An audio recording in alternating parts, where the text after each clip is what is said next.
medieval knights, black classical musicians, black cowboys, black fighter pilots. Where are they? I worry about you humans because you only live, what, about 100 years? You rely on these stories to know your own history. Thanks to systemic racism, most of your storytellers prioritize white accomplishments, which leaves you with an incomplete picture. Ask yourself. Let me go back. This man is the wicked that the Bible speaks of. Same way we have a checklist to identify the church. On these stories to know your own history. Thanks to systemic. So they shall make their own tongue to fall upon themselves. What did I mention earlier? There you go. Books are incomplete. There were black Roman warriors, black medieval knights, black classical musicians, black cowboys, black fighter pilots. Where are they? I worry about you humans because you only live, what, about 100 years? You rely on these stories to know your own history. Thanks to systemic racism, most of your storytellers prioritize white accomplishments, which leaves you with an incomplete picture. Ask yourself as you're learning history, who's telling the story? Was this modified to make... So I'm going to stop it right there. And I'm going to give all praises, glory, and honor unto Yahweh, by Hashem Yahushai, by Hashem Kadash. Double honors unto the apostles and the elders. Salutations to all my fellow laborers doing this work in truth and sincerity, risking their lives and their freedom to do so now more so than ever.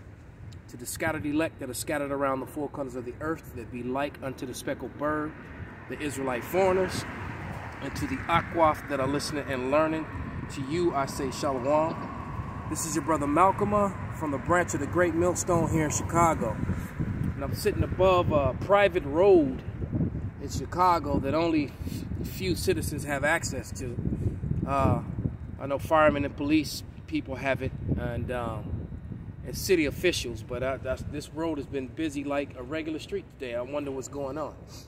But as you heard the clip, the cartoon, this is from the brother GMS Myrtle Beach. It was an excellent video that he did, and he played a cartoon at the end of the video where they had a pale robot that looked like an Edomite, all right, talking to an Edomite audience, talk about black Romans, black historians, black medieval people, black people during the during the classical times, the musicians, what do you call it, that did, like the time of Beethoven and Bach and all that. But history has been lied about to cater to Edomite supremacy, so-called white people, all right?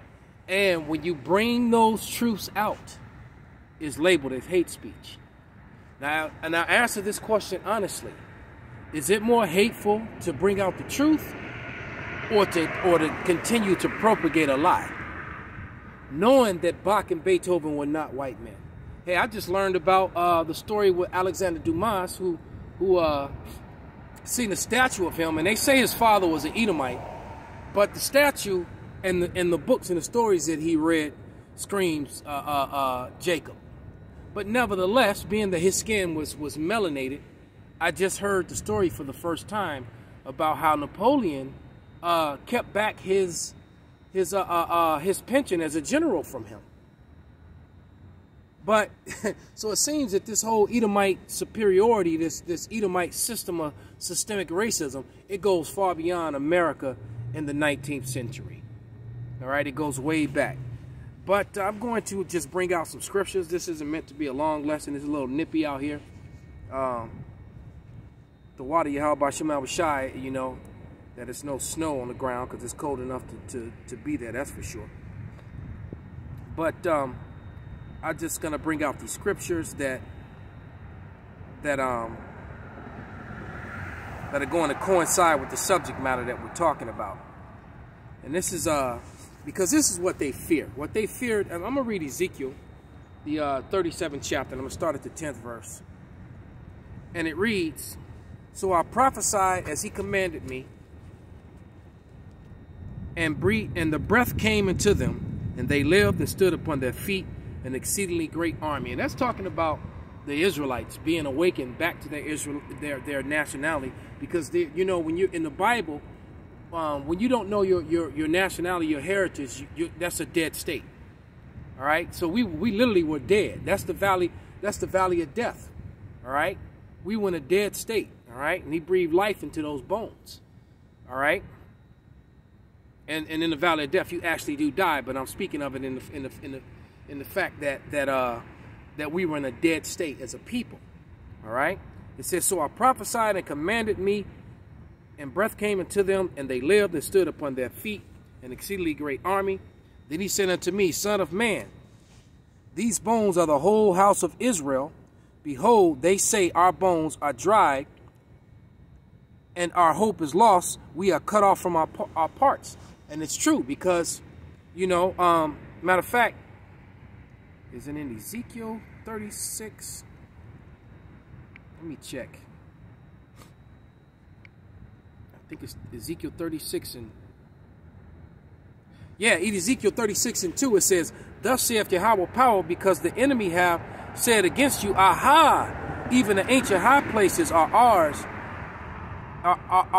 ours in possession. So they possess our heritage. They possess our ancient places, and then they relabeled us as something else. Just like in the same chapter, Ezekiel 35, it tells you that our land and our heritage, that the Edomites, Idumeans, prescribed it to themselves.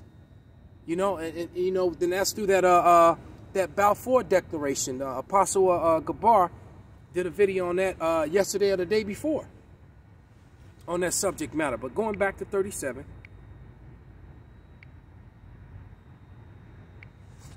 And it reads, Therefore prophesy and say unto them, Thus saith Yahweh power, Behold, O my people, I will open your graves and cause you to come up out of your graves and bring you into the land of Israel. See, and that is yet to happen. That is a future prophecy that's going to be happening soon.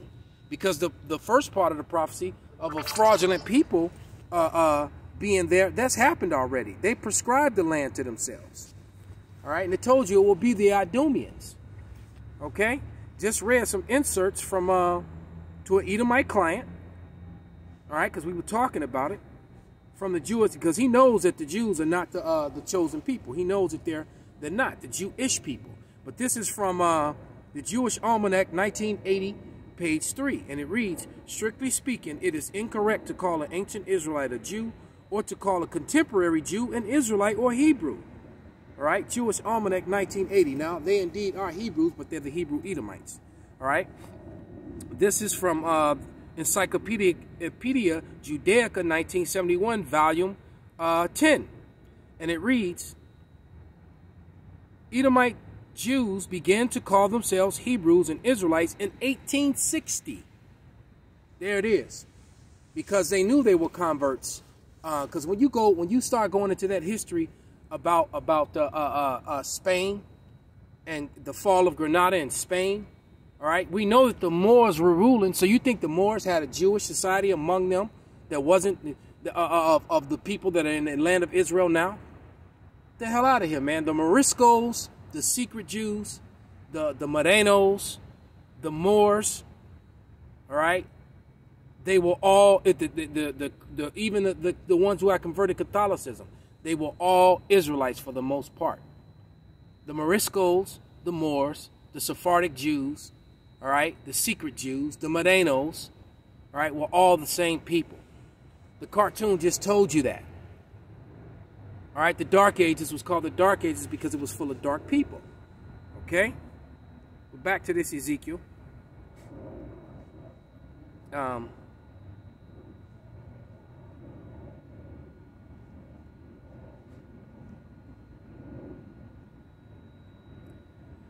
Verse 37 and 13. And ye shall know that I am Yahweh, and I have opened your graves, O my people, and brought you up out of your graves, and put my spirit in you, and ye shall live, and I shall place you in your own land. Then ye shall know that I am Yahweh, that I, Yahweh, have spoken it and performed it, saith Yahweh. Then the word of Yahweh came unto me, saying, Moreover, thou son, take thee one stick and write upon it for the children, for Judah and for the children of Israel, his companions, and take another stick and write upon it for Joseph, the stick of Ephraim, and for all the house of Israel, his companions. Because the tribes got split, man. And now so-called Negroes, Latinos, and natives, those of them that matter, the elect, know that they're the same people. Hell, even some of the 2/3 know they're the same people. The Spirit of the Lord is just not with them to be on board with this. All right, it's a gift to have this faith. Verse 15, the word of Yahweh came to me again, saying, Mother, son of man. Oh, Salaki, I read that. I'm going to just jump to 17. And join them one to another into one stick, and they shall become one in thine hand. And that's when you see the prophets on the highways and byways with the stick. That stick being that plank, that board with the 12 tribes on it. When's the last time you seen Jewish guys, Israelis, standing on a street corner, prophesying to their people to come back to their ways?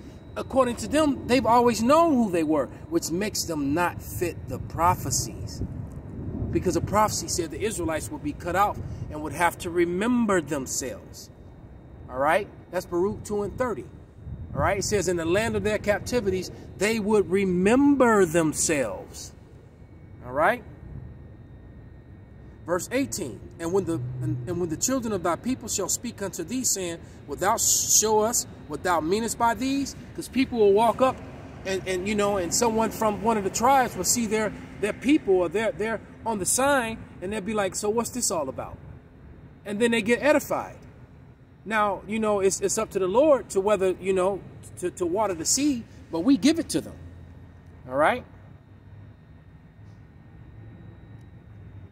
Verse 19, saying to them, thus saith Yahweh power, behold, I will take the stick of Joseph, which is in the hand of Ephraim, and the tribes of Israel his fellows, and will put them with him, even the stick of Judah, and make them one, and they shall be one in mine hand. All right, and now you see Negroes, so-called, Latinos, so-called, and Native, so-called, bonding together as brothers.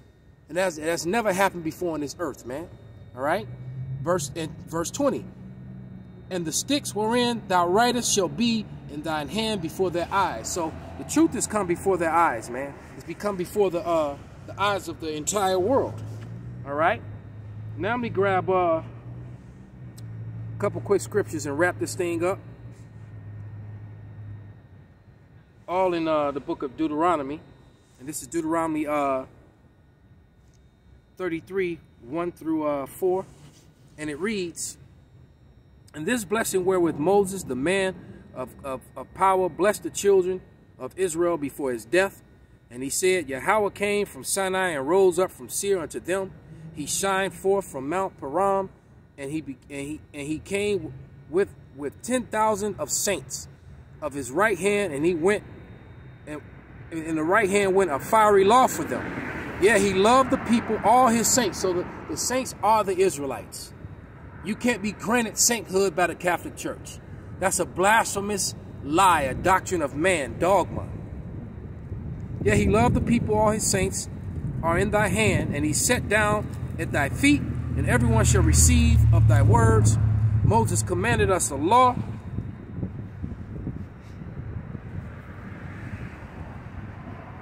even the inheritance of the congregation of Jacob. The laws of the inheritance of the congregation of Jacob, and that is the inheritance of the Lord. All right, being the children of the Most High Power is our heritage, which have been stolen from us, is now is being returned unto us, and they hate it, and they're angry, and they're frustrated, and they're afraid. All right, so just go ahead and do what you're gonna do, man. This is I'm gonna jump up to verse 29. All right, happy art thou, O children of Israel, who is like unto thee, O people saved by Yahweh, thy shield of thy help, who is the sword of thy excellency, and thy enemies shall be found liars unto thee, and thou shalt tread upon their high places. And through the Spirit, we're already doing that. Right? Look how many of their statues have been. There's a statue over here, that used to be over here, that's missing. Christopher Columbus is less than probably about 3 or 4 blocks from here. He's missing. All right? Shameful spewing is upon their glory, man. They're finished. They're finished. All right. Let me go to Deuteronomy 32 now, and finish this up. This is Deuteronomy 32, verse 28 and 29, and it reads, "For they are a nation void of counsel, neither is there any understanding in them. Oh, that they were wise, that they understood this, they will consider their latter end." All right. The scriptures are manyfold, okay? But the latter end of Esau, Edom, they are the wicked that the Bible speaks of, all right? And they didn't consider that they were going to go into slavery. They didn't consider that they were going to lose everything. They didn't consider that all their lives would be exposed and there would be shameful spewing upon their glory. Call halal Yahweh by Shem Abishai by Shem Rakak Badash Wa Abba Babal Kwam Yasharala.